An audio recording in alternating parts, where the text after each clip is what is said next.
If you have listened or watched me before, you've probably heard me talk about the 6 Ps. And the 6 Ps are something that I wanted to go through today, because if you do this, you will often find that this is the difference between making a deal work or an interaction or a meeting work and a wasted opportunity. So what are the 6 Ps? They're prior planning prevents piss poor performance. So I want to talk about that today and hopefully give you some advice that will put you on the more successful side of the meetings that you have. Now, towards that end, I actually wrote down and did some prior planning to hopefully prevent piss poor performance. Hopefully that's the case. But meetings often are won before they even start. Have you prepared? Do you know what you want to do? Do you have the right people? Do you have an objective for that call? Most people do not. Most people wing it. And they wing it, they end up meandering, wandering, they make a terrible first impression. And if we're talking about acquisitions, the seller often says, do I really want to sell my business and my legacy and my employees that I've developed over the years, have them work with someone who is this unprepared, as was evidenced by this meeting? So for each meeting, you ought to have an EDO, an exact desired outcome. What is it that I want to accomplish on this call? When I finish this call, this is what happens with that. And oftentimes, people just don't think about that. And so they have a discussion, they don't have next steps, they don't have what the desired outcome was, and they just end the call. And it's a wasted opportunity. One of the things that I always do before a meeting is have a pre-meeting. Who do I need to have on that call if it's more than myself? Do we know who is going to say what?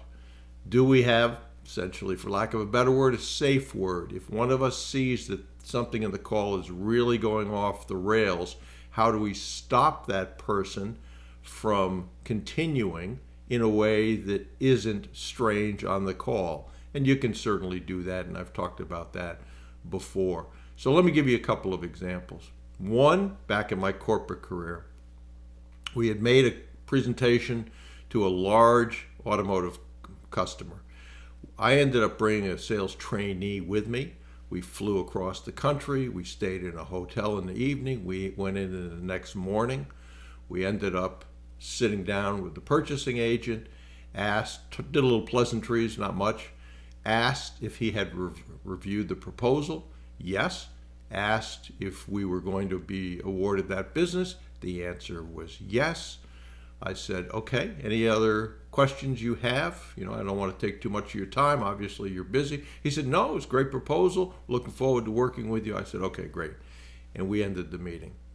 When I got out in the lobby, this person said to me, the sales trainee, Bruce, we spent all day, coming across the country, staying in a hotel room, and then we went into a meeting, and we were like there 10 minutes, and now we got to get back on a plane and go back to Connecticut. I said, that's all true.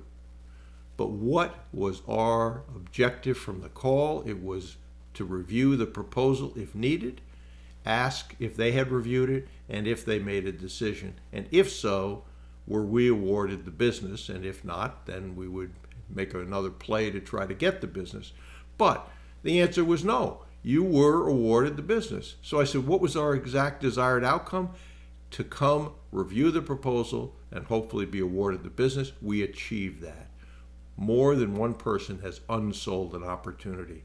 But we knew what we were going to do. Another example that happened the other day, I have a mentee who was having trouble getting a law firm. So I asked him, which was legal, to record the next call. I listened to it. I found that most of what I'm talking about now didn't happen. I don't think, I'll know this today, I don't think they had a pre-meeting. What they did first in that call was, I think, a very, very big mistake. And while there was one person on that call who was prepared, the other people on that call I didn't think really were prepared. So that was for me an example of, Did you have an exact desired outcome? I don't think so. Did you know what each person was going to say? I don't think so. Did you have a plan by which you did research on the people? You were able to refer to some of those so they think, wow, this person really knows who I'm talking to. In this case, the law firm. Maybe some successful examples, maybe something in the person you're talking to past. None of that was done. So in terms of prior planning prevents piss poor performance, no. In contrast to that, I was asked to be the master of ceremonies for a business mentor of mine who had an 80th birthday party. I spent a ton of time preparing for that meeting. What were the events? I asked for the other two people. One was an event coordinator. The other two people were support people. Let's have a Zoom meeting before the event to go through the event. Those people did a fantastic job. They had an agenda. I had some questions on the agenda. We talked about how this was going to work. I ended up, with respect to the speech, writing it myself, not using ChatGPT, as many people are intending to do, but I wrote it myself. I reviewed it with a couple of people for insights and how they thought it was. And all of that turned out very, very good. But it turned out very, very good in large part because of the prior planning that went into it. So I want you to remember that. So, do that. Have the documents you need. Have reviewed those that you need to review. So that's a pretty good example of how to pre-call. Now, a final reminder, prior planning prevents piss poor performance. Write it down before each meeting. Say, have I done this? Am I prepared for this call? Do I know what I'm going to do? Et cetera, et cetera, et cetera. If you make that a habit, and you can write things down, you can write notes down for a meeting, you can bring in a notebook and look at it to make sure, did I get all the things that I wanted to do down on a piece of paper so that I can cover them? There's nothing wrong with that. There's a lot right with it. You appear as if you're prepared. You appear as if you're professional. So don't be afraid to do that. Don't be afraid to write notes down. Make sure you covered them. And then after the meeting, do a debrief with that group, if it's a group, or yourself. Think back on it and say, what could I have done better? What could I do the next time to improve, even if it was a good meeting? So certainly go through that process.